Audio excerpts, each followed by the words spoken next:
হরে কৃষ্ণ। আজকে আপনাদের আমি বলবো বিজয়া একাদশীর ব্রত মাহাত্ম্য কথা।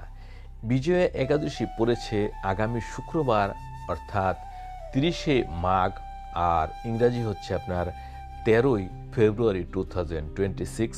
পারানো হচ্ছে পরদিন সকাল 10টার মধ্যে। এই একাদশীর ব্রত মাহাত্ম্য কথা একবার যুধিষ্ঠিরজি শুনতে চেয়েছিলেন ভগবান শ্রীকৃষ্ণের কাছে। ভগবান শ্রীকৃষ্ণ ওই কথাটাই বললেন যে কথা নারদজি ভগবান ব্রহ্মাকে একবার জিজ্ঞাসা করেছিলেন। এই একাদশীর ব্রত মহত্ব কথা যদি কেউ একাদশীর দিনে পড়ে বা শোনে, সেও বাষ্পীয় যজ্ঞের ফল লাভ করে থাকে।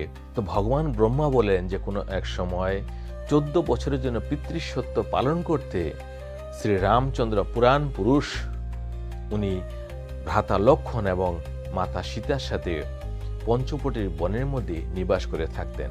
সেখানে কোনো একদিন ছল বসে রাবণ ওনার তপস্বিনী ধর্মপত্নীকে নিয়ে চলে যান। তারপরে সেখানে উনি অনেক খোঁজাখুঁজি করেন। অনেক খোঁজাখুঁজির পরে জটায়ুর সাথে সাক্ষাৎ হন।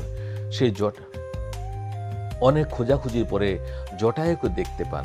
জটায়ুর তখন সময় শেষ হতে যাচ্ছিল মৃত্যুকালের জন্য।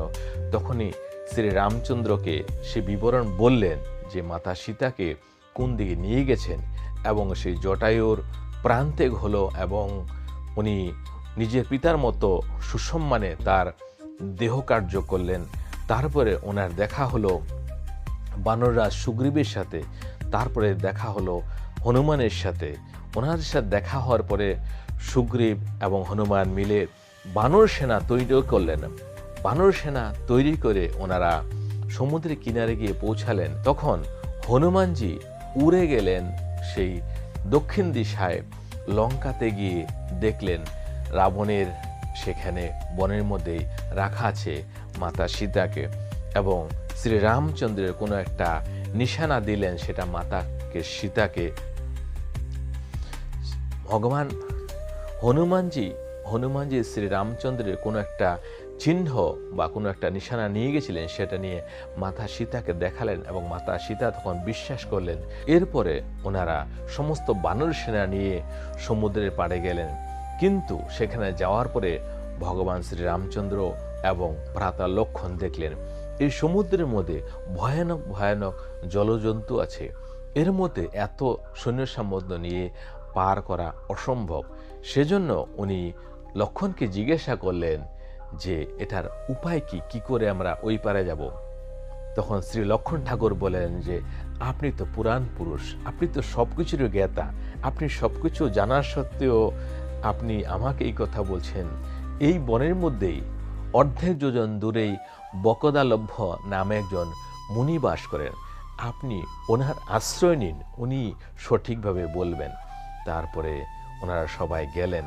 শ্রীরাম এবং লক্ষ্মণ গিয়ে সেই মুনিকে দেখে প্রণাম করলেন।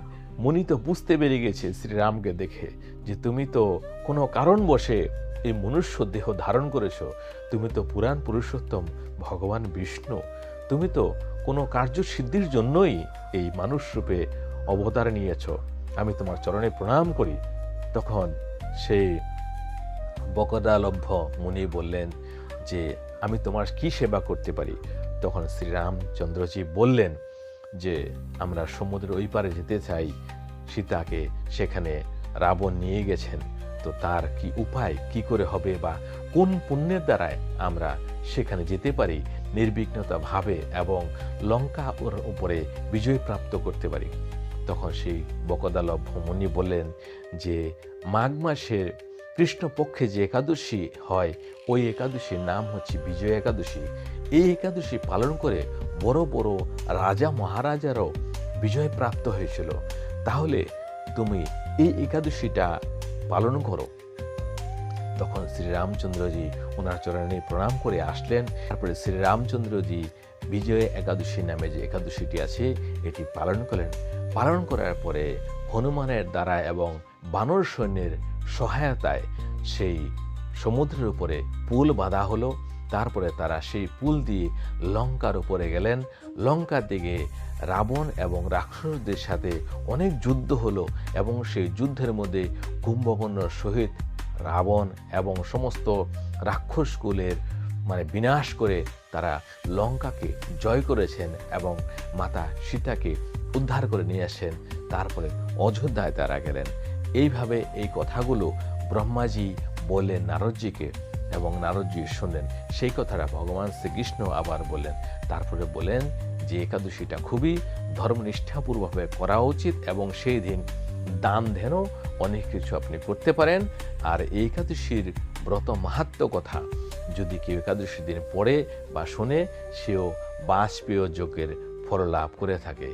তো এই ছিল সেই ব্রতের মাহাত্ম্য কথা। যদি আপনি আজকে প্রথমবার শুনে থাকেন তাহলে আমাদের সনাতনী ভাই বোনদের মধ্যে অবশ্যই শেয়ার করে দিন। হরে কৃষ্ণ হরে কৃষ্ণ। আর চ্যানেল যদি প্রথমবার হন, সাবস্ক্রাইব না করে থাকেন তাহলে করে নিন এই সমস্ত গোপন গোপন তথ্য জানার জন্য। হরে কৃষ্ণ।